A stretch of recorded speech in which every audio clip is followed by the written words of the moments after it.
สวัสดีค่ะทุกคน วันนี้นะคะตักจะมารีวิวนิยายวายเรื่องดั่งสิ้นดารานะคะของนักเขียนซีรีส์17เรื่องนี้นะคะเป็นโอเมก้าเวิร์สนะคะเป็นแนวแบบคือแก้แค้นสามีเก่านะคะมีความหน่วงนิดๆนะ NC เรื่องนี้คือแบบคือเผ็ดมากทุกคน ใครสนใจนะคะติดตามฟังเรื่องคร่าวๆดังนี้ นายเอกของเรานะคะชื่อว่าดาวเด่นนะคะเป็นโอเมก้าจากตระกูลผู้ดี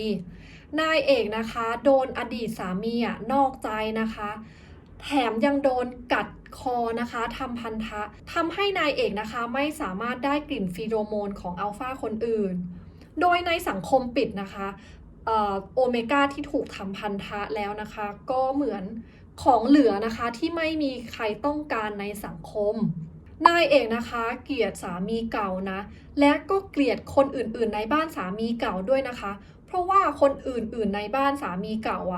ร่วมมือการปกปิดความจริงเรื่องที่ว่าสามีเก่านายเอกนะคะนอกใจนายเอกโดยพฤติกรรมแย่ๆของสามีเก่านายเอกนะคะคือเกิดตั้งแต่ก่อนที่นายเอกจะแต่งเข้ามาในบ้านแล้วนะคะแต่ว่าทุกคนร่วมมือกันปกปิดนะคะเพราะว่าต้องการให้นายเอกแต่งเข้ามาในบ้านพีระสมุทรเพราะว่านายเอกนะคะเป็นโอเมก้าจากตระกูลผู้ดีการที่มีนายเอกเป็นสะพ้ายเป็นเหมือนการเชิดหน้าชูตาตระกูลของสามีแต่นะคะเมื่อนายเอกเนี่ยได้มารู้ความจริงนะคะนายเอกก็คือเจ็บปวดมากนะคะสุดท้ายนะคะนายเอกก็เลยต้องไปขอร้องนะคะให้พ่อของตัวเองมาช่วยเรื่องการหย่านะคะจนนายเอกเนี่ยสามารถที่จะหย่ากับอดีตสามีเก่าได้โดยสำเร็จนายเอกนะคะคือเจ็บแค้นสามีเก่ามากดังนั้นนะคะนายเอกก็เลยวางแผนนะคะขึ้นมาว่า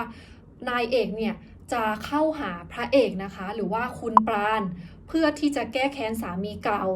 โดยคุณปราณนะคะหรือว่าพระเอกเนี่ยมีศักดิ์เป็นอานะคะของสามีเก่านายเอกนะคะหวังว่าพอสามีเก่าตัวเองเนี่ยรู้ว่านะคะมีความสัมพันธ์ลึกซึ้งเก็บเมียเก่านะคะก็คือจะทำให้สามีเก่าเนี่ยคือแบบคลั่งขอเล่านิดนึงนะคะว่าคือจริงๆแล้วสามีเก่านายเอกคือไม่ต้องการที่จะหย่าขาดจากนายเอกนะคะแต่เนื่องจากว่าถูกบังคับให้หย่านะก็เลยต้องหย่าขาดจากกันพระเอกของเรานะคะชื่อว่าคุณปราณนะคะก็เป็นอัลฟาจากตระกูลพีระสมุทรนะคะก็คือตระกูลสามีเก่านายเอกพระเอกนะคะคือเติบโตในประเทศสหรัฐอเมริกานะคะดังนั้นเนี่ยพระเอกก็คือไม่ได้มีความสัมพันธ์อะไรกับคนในครอบครัวพีระสมุทรพระเอกนะคะเดินทางมาที่เมืองไทยครั้งนี้นะคะเพราะว่าพระเอกเนี่ยต้องการที่จะมาเข้าร่วมงานศพของคุณย่าเท่านั้นเมื่อมาถึงเมืองไทยนะคะพระเอกก็ไปที่ผับแห่งหนึ่งนะคะแล้วก็ที่นั่นทำให้พระเอกนะคะเจอกับนายเอกพระเอกก็คือถูกใจนายเอกมากนะคะรูปร่างหน้าตาอะไรอย่างเงี้ยพระเอกก็เลยแบบเข้าไปหานายเอกซึ่งนั่นนะคะก็คือแบบเข้าแผนของนายเอกพอดีเพราะว่านายเอกนะคะต้องการที่จะแบบมีความสัมพันธ์ลึกซึ้งกับพระเอกดังนั้นนะคะคืนนั้นนายเอกก็คือแบบว่าอ้อยมากนะคะแล้วก็พระเอกก็คือแบบลุกมากนะคะทำให้นะคะสุดท้ายทั้งคู่ก็แบบมี NC กันคือแบบเผ็ดแบบเผ็ดมากหลังจากคืนนั้นนะคะพระเอกก็คือแบบติดใจนายเอกมากพระเอกก็เลยขออนุญาตนะคะมาเจอนายเอกอีกนายเอกนะคะก็คือตอบตกลงดังนั้นนะคะในหลายๆอาทิตย์ต่อมาพระเอกก็คือไปหานายเอกบ่อยมากนะคะก็คือทั้งคู่เนี่ยมีโอกาสที่จะใช้เวลาร่วมกันบ่อยมากทำให้พระเอกคือรู้สึกอยากที่จะรู้จักนายเอกมากกว่านี้นะคะไม่ได้อยากจะรู้จักในฐานะแค่คู่นอนอยากจะรู้จักนายเอกในฐานะอื่นที่ลึกซึ้งกว่านั้นนะคะพระเอกนะคะรู้สึกว่าตัวเองชอบนายเอกแบบมากๆคืนนึงนะคะเพื่อนของสามีเก่านายเอกเนี่ยมาที่ร้านอาหารของนายเอกนะคะคืนนั้นนะคะผู้ชายคนดังกล่าวก็คือพูดจาหยาบคายใส่นายเอกนะคะพระเอกก็คือทนไม่ได้นะคะก็เลยมีเรื่องชกต่อยกันกับผู้ชายคนนั้นเหตุการณ์ดังกล่าวนะคะทำให้พระเอกรู้ว่าจริงๆแล้วเนี่ยนายเอกคือเป็นม่ายนะคะแล้วก็ถูกทำพันธะที่คอมาแล้วนะคะคือความจริงดังกล่าวเนี่ยไม่ได้ทำให้พระเอกรู้สึกชอบนายเอกน้อยลงนะ คือพระเอกเนี่ยเติบโตมาในสังคมที่คือเปิดกว้างนะคะดังนั้นการที่โอเมก้าถูกกัดหลังคอคือไม่ได้เป็นเรื่องที่กวนใจพระเอกนะคะกลับกันนะคะความจริงดังกล่าวนะทำให้พระเอกคือเหมือนจะเข้าใจนายเอกมากขึ้นนะคะเข้าใจว่าทำไมบางครั้งนายเอกถึงได้ดูแบบเศร้ามากนะคะก็คือพระเอกเนี่ยเข้าใจว่าส่วนหนึ่งก็น่าจะมาจากความจริงอันนี้เหตุการณ์ทะเลาะวิวาทนะคะที่ร้านอาหารของนายเอกเนี่ยเข้าไปถึงหูสามีเก่านายเอกสามีเก่านายเอกก็คือรู้สึกแบบโมโหมากนะคะรู้สึกแบบอิจฉาที่นายเอกคือมีอัลฟาคนใหม่ตัดกลับมาที่ทางฝั่งของพระเอกแล้วก็นายเอกนะคะวันหนึ่งนะคะพระเอกก็มารับนายเอกไปพักผ่อนที่บ้านพักตากอากาศที่บางปูนะคะโดยบ้านพักตากอากาศนี้นะคะเป็นบ้านพักตากอากาศของบ้านพีระสมุทรพระเอกนะคะเริ่มรู้สึกว่าตัวเองตกหลุมรักนายเอกนะคะเริ่มรู้สึกว่าตัวเองมีความรักอีกครั้งหนึ่งนะคะหลังจากที่อยากขาดจากภรรยาคนก่อนไปวันนั้นนะคะพระเอกก็เลยเล่าเรื่องราวของตัวเองให้นายเอกฟังบอกให้นายเอกทราบว่าตัวเองเคยแต่งงานมาแล้วแต่ก็อยากขาดจากภรรยามาแล้วเหมือนกันเมื่อได้ทราบความจริงเกี่ยวกับพระเอกนะคะนายเอกก็คือมีความรู้สึกหลากหลายรู้สึกทั้งแบบตกใจนะคะรู้สึกเศร้านะคะแล้วก็รู้สึกดีใจคือนายเอกเนี่ยมีความคิดว่าพระเอกก็เป็นหนึ่งในอัลฟาจากตระกูลพีระสมุทรนะคะก็เลยมีความคิดว่าพระเอกอาจจะไม่ใช่คนดีแต่เมื่อรู้นะคะว่าเรื่องราวทั้งหมดของพระเอกเป็นเรื่องจริงนะคะนายเอกก็คือรู้สึกดีแต่ในขณะเดียวกันก็คือรู้สึกเศร้านะคะเพราะว่ากำลังหลอกใช้พระเอกแก้แค้นสามีเก่าอยู่คือจริงๆแล้วนะคะนายเอกก็คือรู้สึกตกหลุมรักพระเอกอยู่เหมือนกันนะคะนายเอกคือรู้สึกมีความสุขนะคะรู้สึกอบอุ่นรู้สึกปลอดภัยนะคะทุกครั้งที่ได้มีโอกาสใช้เวลากับพระเอกแต่ยังไงก็ตามนะคะการมาบ้านพักตากอากาศครั้งนี้นายเอกคิดว่าอาจจะเป็นครั้งสุดท้ายนะคะที่คนทั้งคู่จะมีโอกาสใช้เวลาอยู่ด้วยกันเพราะว่าในวันรุ่งขึ้นนะคะนายเอกได้วางแผนที่จะทำการแก้แค้นตระกูลนี้ไว้แล้ว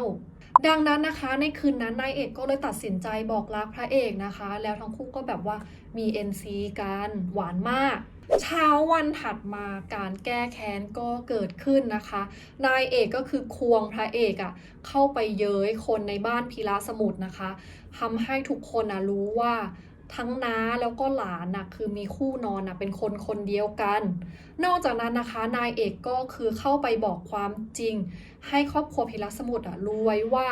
ลูกเมียน้อยของอดีตสามีเก่านายเอกนะคะที่อ้างว่าเป็นลูกของสามีเก่านายเอกจริงๆแล้วไม่ใช่โดยความจริงนะคะมีอยู่ว่าสามีเก่านายเอกนะคะเป็นหมันไม่สามารถมีลูกได้ดังนั้นนะคะหมายความว่าทุกคนในบ้านพีระสมุทรโดนหลอกมาโดยตลอดนายเอกนะคะเลยได้มีโอกาสนะคะเย้ยหยันนะคะหัวล้อเยาะคนในบ้านพีระสมุทรนะคะแล้วก็ตัดสินใจเดินจากมานายเอกเคยคิดมาเสมอนะคะว่าการที่ได้แก้แค้นบ้านพีระสมุทรนะคะจะทำให้นายเอกรู้สึกดีนะคะรู้สึกถึงชัยชนะแต่ความเป็นจริงนะคะกลับตรงกันข้ามนายเอกนะคะคือไม่ได้รู้สึกผิดนะที่แก้แค้นแต่นายเอกรู้สึกเจ็บปวดที่ได้เห็นสีหน้าของพระเอกก่อนที่นายเอกจะเดินจากมานะคะพระเอกมองหน้านายเอกด้วยความรู้สึกที่แบบผิดหวังคือไม่มีอีกแล้วนะคะคือแบบรอยยิ้มอบอุ่นสายตาอบอุ่นที่เคยมีให้กับนายเอกตัดมาทางฝั่งของพระเอกนะคะพระเอกก็คือรู้สึกเจ็บปวดรู้สึกเสียใจนะคะเพราะว่ารู้สึกว่าตัวเองถูกใช้เป็นแค่เครื่องมือในการแก้แค้นบ้านพีระสมุทรเท่านั้นแต่ยังไงก็ตามนะคะวันหนึ่งเนี่ยพระเอกได้รู้ความจริงได้รู้เรื่องราวทั้งหมดนะคะที่เกี่ยวข้องกับนายเอกจากแม่บ้านนะคะของตระกูลพีระสมุทรทำให้พระเอกนะคะเข้าใจนายเอกมากขึ้นนะคะเข้าใจว่าทำไมนายเอกนะคะถึงแค้นบ้านนี้นะคะและอยากที่จะแก้แค้นแต่ยังไงก็ตามนะคะเหตุการณ์ดังกล่าวเนี่ยก็คือทำให้พระเอกเจ็บปวดนะและพระเอกก็ตัดสินใจที่จะบินกลับ LA ก่อนครบกำหนดระยะเวลาแต่ก่อนที่พระเอกนะคะจะบินกลับ LA พระเอกก็อยากที่จะเจอนายเอกอีกครั้งนะคะเพื่อที่จะกล่าวคำบอกลานายเอก เมื่อคนทั้งคู่ได้เจอกันนะคะนายเอกก็คือเอาแต่กล่าวคำขอโทษพระเอกซ้ำๆซ้ำๆนะคะแล้วก็คือร้องไห้หนักมากนะคะคือนายเอกเสียใจกับการกระทำของตัวเองนะคะก็เลยกล่าวคำขอโทษพระเอกอยู่อย่างนั้นนะคะ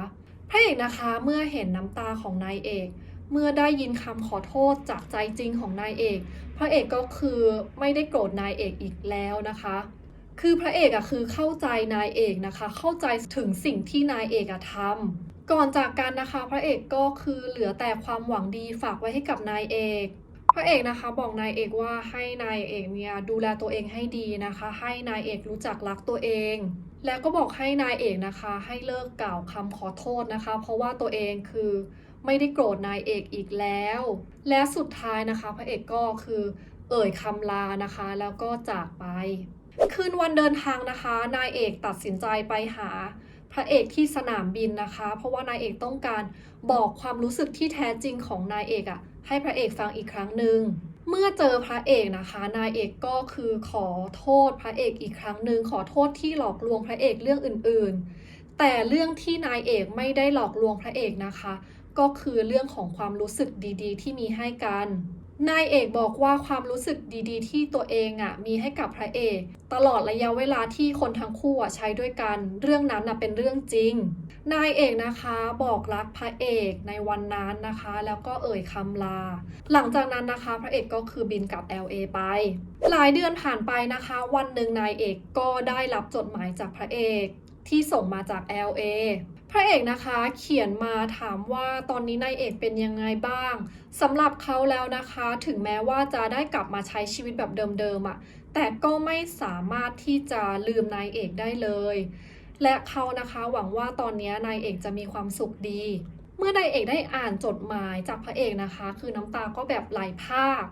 และนายเอกนะคะก็ตัดสินใจได้ในตอนนั้นนะว่าอยากที่จะไขว่คว้าความรักครั้งนี้นะคะกับพระเอกดังนั้นนะคะนายเอกก็เลยตัดสินใจไปตามหาพระเอกที่ LA ตามที่อยู่ที่นายเอกได้รับมาในจดหมายและสุดท้ายนะคะคนทั้งคู่ก็ได้มีโอกาสเจอกันอีกครั้งนะคะที่ LA นายเอกเนี่ยก็คือไปหาพระเอกนะคะพร้อมรอยยิ้มแบบคือแบบกว้างสุดๆของนายเอกและนั่นนะคะก็คือฉากจบนะคะของนิยายวายเรื่องดั่งสิ้นดารานะคะของนักเขียนซีรีส์